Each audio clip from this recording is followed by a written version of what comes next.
everybody. Welcome back to episode 3 of the Guatemala Life and Culture podcast. I am Jeff. And I'm Dawn. Hey, Dawn. All right. So for this episode, we are going to be delving into Guatemalan history. And I know that can be a very dry topic. It can be something that people would maybe want to skip this episode and move to the things that are more practical for them. But I would encourage you to bear with us through this, because Guatemalan history and what these people have been through really is the foundation for what we're going to talk about in future episodes, which is immigration, how and why they decide to come to Ohio. Yes. So let's go ahead and get started. Sounds good. So the first thing and the biggest thing to take away from anything that we're going to talk about today is that there was a 36-year-long civil war in Guatemala. Mm-hmm. And that ended in 1996. For those of you who are a little older, 1996 does not seem that long ago. It really doesn't. Yeah. No. So for me, like I was still younger, but certainly our native population here, even if they weren't born in 96, they have parents, definitely grandparents that were around during that time. Yes. So during that civil war, there was about 200,000 people that were killed or vanished. So that's a lot of people. And a lot of the individuals in our community today here in Dover and New Philly, they know somebody. You know, a member of their family is included in one of those 200,000, mm-hmm. which is pretty crazy when you think about it. So for those of you who are watching, and again, if you are just listening to us, there is a link into the podcast here to where you can click and be able to get the visuals of the episode. So what we have up here now is a map of Guatemala, and it has the provinces, and we have the Quiché province. And the Quiché province is one of the provinces where many of our Guatemalan families are from. Yes. And in that province alone, there was 344 massacres. Think about that. Not people, but massacres that occurred. Right. So if you think about Ohio, and you were to say during a 36-year period up until 1996, we had 344 massacres. Even more, yeah. In that 36 years, that's insane. Mm-hmm. I mean, think about just the trauma and the fear and how much that would disrupt your daily life. Well, and doesn't that mean by definition like an innumerable amount? We're not exactly sure. Yeah. In one massacre, to count how many people were killed. Exactly. Yeah. Exactly. And that province did have the most massacres in all of Guatemala during the time where our families are coming from. And so kind of during that time, just to kind of provide the brief Cliff Notes version of the history, mm-hmm. is Guatemala, there was a dictatorial leader, and in 54, there was a gentleman named Jacobo Arbenz who came in and was actually democratically elected, and he was starting to give back all of the land that was taken from the local individuals, giving that back to them. So he was finally kind of starting to restore Guatemala to the people. Now, the problem with that, if anyone knows history, during the 1950s, there was also something going on that a lot of the democratic world did not enjoy, which was communism. Mm-hmm. And any time that you're taking back land and giving it to the people, and obviously this is oversimplifying it, but there was a lot of things that he was doing that was very, very close to communism mm-hmm. and socialism. Which was just red flagged. Red flagged, yes. Exactly. Like our CIA obviously was trying to protect, and since Guatemala is in our hemisphere, it's close to home, mm-hmm. Not unlike Cuba, they didn't want these communist regimes infiltrating these countries that were close to our home. And right. So for a myriad of reasons, Jacobo Arbenz was not a really positive person looked upon by the U.S. or the West. He was not. And to add on top of this, the United Fruit Company was heavily involved in Guatemala, United Fruit Company, bananas. And so whenever Arbenz came into power, he was taking that land that the United Fruit Company had and was giving it back to the local people. So that was even more of a red flag to the U.S., who was the owners of the United Fruit Company. So in the United States at the time, you had John Foster Dulles, who was the Secretary of State, and his brother, Allen Dulles, was the director of the CIA. And there's a great book out there called The Brothers by Stephen Kinzer if you want to learn more in depth about all of this. But essentially, these two brothers, obviously, if one is the Secretary of State and the other is the director of the CIA, they both had shares and influence in the United Fruit Company. Right. So take the United States government in the 1950s, who's obviously on the lookout for communism, and you have key players that have an investment in Guatemala, and this president in Guatemala is now taking part of what you own and part of what you have invested and is giving it back to the people and is starting to be friendly with some of these other communist regimes. Red flags everywhere, right? Yeah. So this is kind of the start of what would be the 36-year, develop into the 36-year Civil War. And what happened is the CIA then tried to put in place or develop these coups to overthrow Arbenz, and they eventually were successful. They were, yeah. And so during that time, you had 450 Mayan settlements were wiped out. That's towns. So again, going back to our Ohio analogy, take 450 small towns and say they were wiped off the map. Yeah. And so what happened is once the U.S.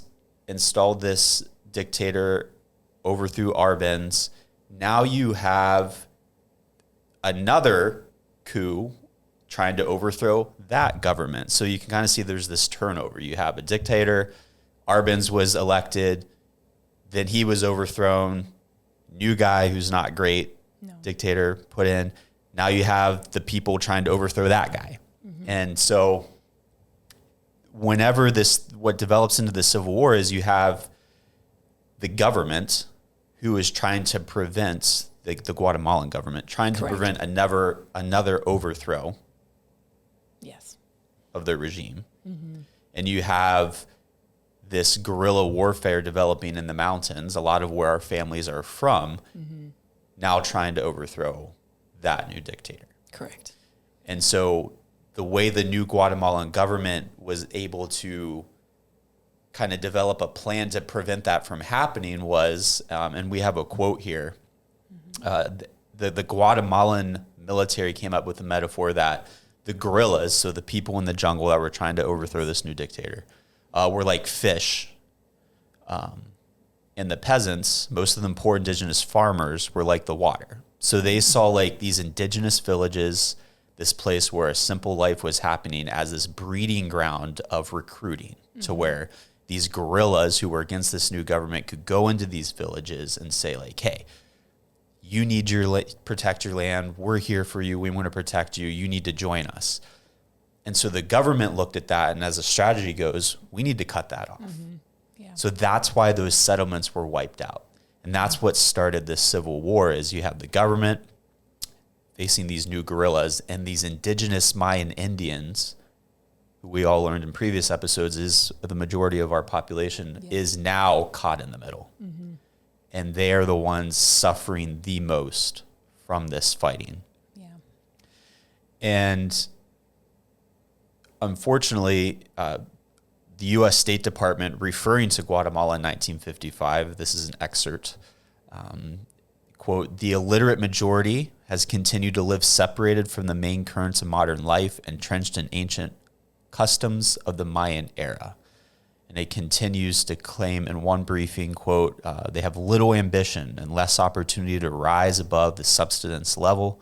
They throw away what little they can on liquor and fireworks and often prevent their children from attending school, lest they forsake the way of their forefathers."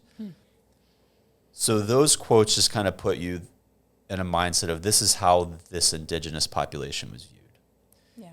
And if you believe what the government is saying about this group of people, then you're going to say that they could probably be pretty easily swayed. Sure. They don't seem like, according to this, we know that that's not true, but if they're unmotivated people, if they're illiterate, if they're not able to really take much upon themselves, then when these guerrillas come in and say, hey, this is what you need, then they're going to go along with it. And the new U.S. government and Guatemalan government saw them as holding their country back. And whereas, I mean, one would think they were just easily coerced into it. If they had, they wouldn't have been able to defend themselves from either side, guerrillas or government. Absolutely. So, yeah, to blame it on these elements is not really fair. I would, in my personal opinion, because viewing it that way, they look like they were just trying to survive themselves. Yeah, absolutely. And you're going to hear, like, if you talk with anybody today in our community about our Guatemalan population, you're going to hear kind of survival mode a lot. That phrase thrown around, I know I've used it quite a bit. And that all stems from this era of, because all that was happening, these families were forced off of their plots of land even further into the mountains. Right. And again, these mountains, and you all listened to, hopefully, previous episode and saw pictures of where these towns were. It's pretty remote. So imagine going even further. You're not going to school. You know, during this 36 years, a lot of these adults didn't get a chance to get an education. So the progress that may have been made through a society was halted for 36 years. And all they cared about, and I think we talked about food in a previous episode as well. One of the things that I've noticed is like tortillas, right? That's one of the cheapest things that they could have. You know, they couldn't have their chickens. They didn't have their crops that they were growing, but they could have the things to make tortillas. So parents today, and especially grandparents, they're so adamant and proud for their kids to be eating tortillas, and even visitors, because that's what helps sustain them. Correct. Through this war. You know, that's what they had access to. Not unlike maybe in the Great Depression, you know, bread. You know, it's not the healthiest thing, but it's what you had, and it's what helped keep your family there. Yeah. But so being forced off your home, now you didn't own anything. You're just going through the mountains day to day in these little communities, trying to just make it through. And in a society and in a time period where obviously there were no cell phones, you weren't getting up to date information. You didn't really know 100% what was happening. No. In this new Guatemalan government, there isn't any indigenous blood in that new government. So it's more of that, you know, we talked about Hispanic versus Latino. Right. This new government is more of a European Spanish culture, not your indigenous Mayan culture. So whenever they're even coming into these villages, there's a cultural disconnect and even a language disconnect, which we'll talk about language here in a future episode. So to move on with that, and, you know, to kind of, again, cliff notes, I really encourage everyone to look more into this civil war, because it really does provide an insight. But the biggest amount of fatalities and disappearances happened in the 1980s, which is even more recent. So as the Civil War continued on, you had a turnover of generals and guerrilla leaders. And during the 1980s, there was counterinsurgency sweeps where they killed thousands, while tens of thousands fled as their homes were destroyed and their villages were burned. And army units shot, and this is quoting from an article in Prezi.com on the Guatemalan genocide. Army units shot, hacked, and burned to death thousands of unarmed men, women, and children. There are survivor accounts that recall beatings, rapes, torture, gruesome violence. Many fled the towns that were put under military rule. and the massacres continued to happen, that scorched earth tactic. And even though all this began in the late 50s, then continued on in the 60s and 70s, again, this Operation Sophia by the Guatemalan army during the 1980s is really where a lot of the scorched earth really hit home. Yeah. And so even today, fast forwarding, they're still uncovering mass graves, unmarked graves where there's just hundreds of skeletons and bones in there that are the missing, right? Part of the missing. People that were never found. There are a few stories out there that are pretty cool of individuals that did go missing, never made it back to their village, but are now reuniting with now their like kids and grandkids after all these years. That's but unfortunately, they're still doing DNA analysis on these mass graves and notifying families like, yes, we found your father, we found your sister, and it's sad. Yeah. And, if you're able to see what we're looking at, there's a picture here of a mass grave. And also there's some artwork of some indigenous people running from a helicopter that's raining down bullets in like a field. And you have farm animals and indigenous people just running away from this helicopter. And that's just, to me, it shows a good description of the fear that they lived under. Yeah. Of just be on the constant run for so long. So what happened because of all this? We've kind of touched on it. Like, they weren't getting an education. It was already an indigenous population where literacy wasn't a big need at the time. Right. But as literacy became more part of our world culture and our society, because of this Civil War, that they weren't able to eventually participate in that. And so how does that affect today? How do we see that mainly in today? Well, we see it we still have low literacy rates with our Guatemalan population. Correct. Because of what happened. We have, and actually Guatemalans have the second lowest literacy rate in the Western Hemisphere. Western Hemisphere being, Canada, US, all the way down through Mexico, Central America, and South America. You have crime that operates in Guatemala because after the war, there wasn't really a great plan to put everything back together. So you have these families who the war's over and they slowly return to where their home used to be, only to find other people living there. Yeah. And so now they can't even go back to what was theirs. And in a lot of cases, these individuals are having to repay the person who then settled on their land, or even the government in some circumstances, to get back what was theirs. And when you're, it's crazy. Yeah, when you're not able to make a living, when you're out roaming around, if you don't have an education and the land's not yours, how do you make the money to get that back? Yeah, that's a great question. Right. So that's just kind of a little foreshadowing when we do talk about immigration. Like, that is going to be one of the things. They have to make money somehow. Yes. And that's what starts the draw to the United States.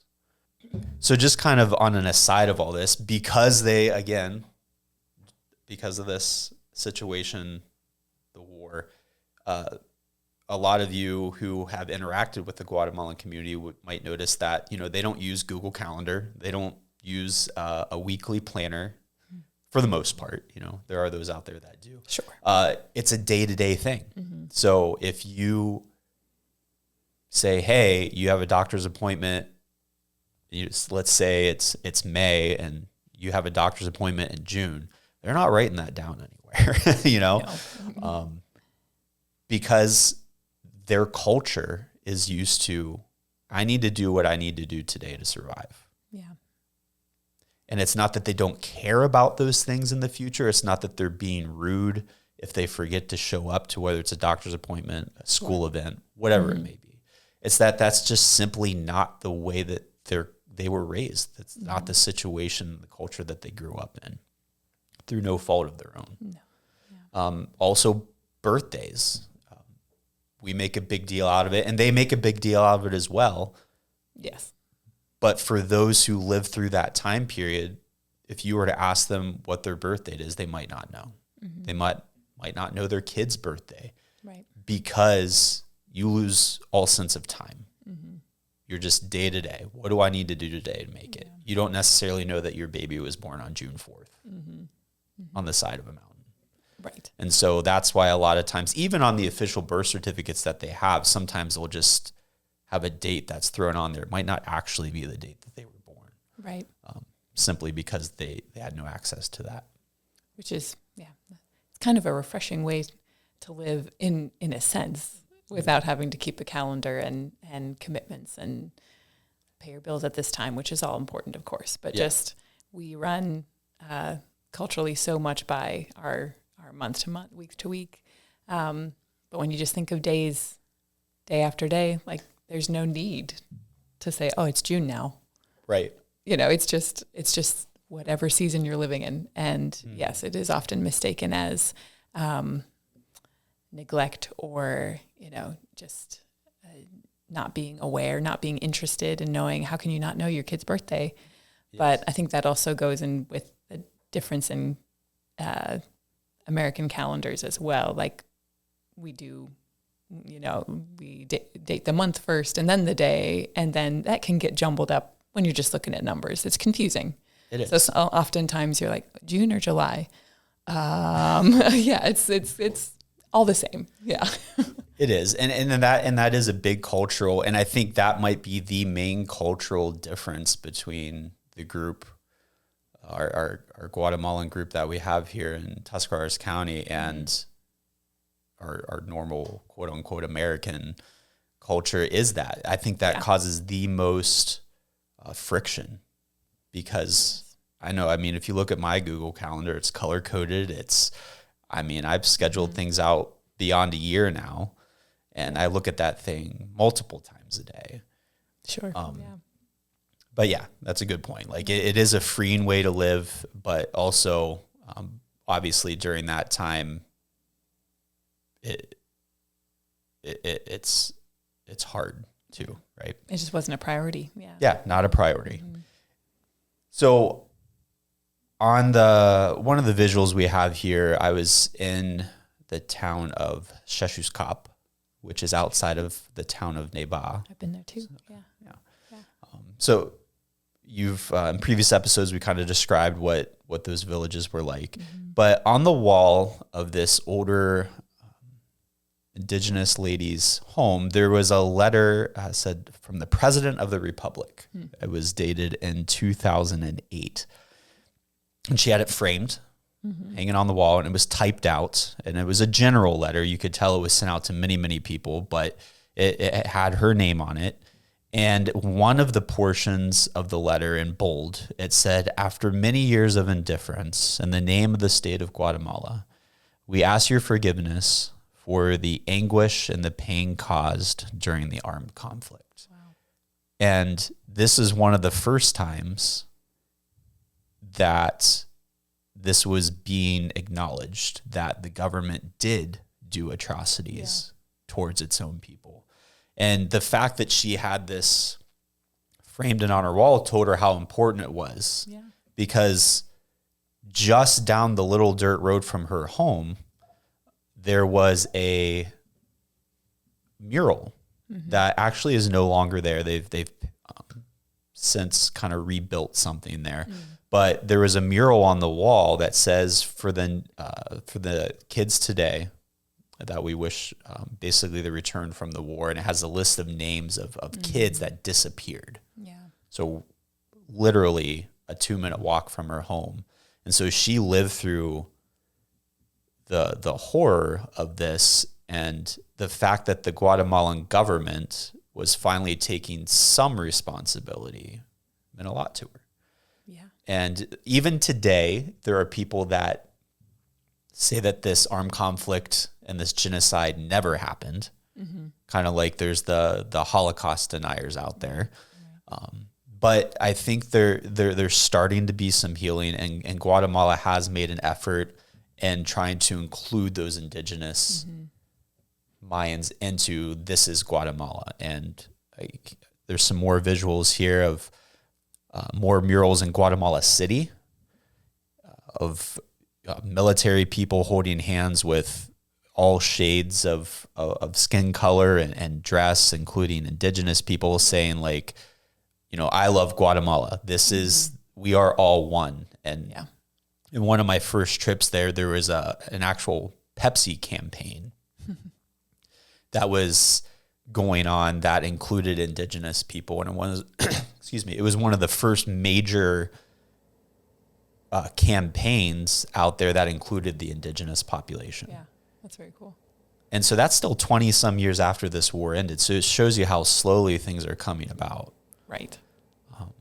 And there's actually a movie called Ishkanol, and there's actually, it's right up here. But it's all in a Mayan language, subtitles in English or Spanish. But it was the first major movie made purely about the indigenous population. And there's actually a scene in that movie where a lady is being taken advantage of, and she's relying on her friend who speaks Spanish, because she doesn't speak Spanish, she speaks a Mayan language. And he is misinterpreting between the Spanish speakers of the authorities and them. Yeah. And so they're getting misinformation. So it just goes to show you there's a lot of corruption. There can be a lot of misinformation and confusion out there because of that culture, even within Guatemala. And one of the last things to kind of wrap up this episode, I know it's kind of a dry one, it's kind of a heavy one, but the idea of historical trauma. And historical trauma is defined as the accumulative emotional and psychological pain over an individual's lifespan and across generations as the result of massive group trauma. And so historical trauma can have varied effects. It can have unsettled trauma or grief, depression, high mortality, increase of alcohol abuse, child abuse, and domestic violence. So even though we might come into contact or be interacting with individuals that were born in the U.S. from the Guatemalan community, or who were born at the tail end of what was happening, this idea of historical trauma, it's been ingrained in them. And it's still a cycle that's continuing. And if you look closely, if you pay attention, you'll be able to see these things in the Guatemalan population when you interact with them. Yeah. Something that maybe they're not even aware of, unless they have really delved into it themselves. Yeah, makes sense. All right, that'll wrap up our episode 3 of Guatemala Life and Culture. I appreciate everyone who joined us for this episode. And again, I encourage you to do some of your own research, read some books.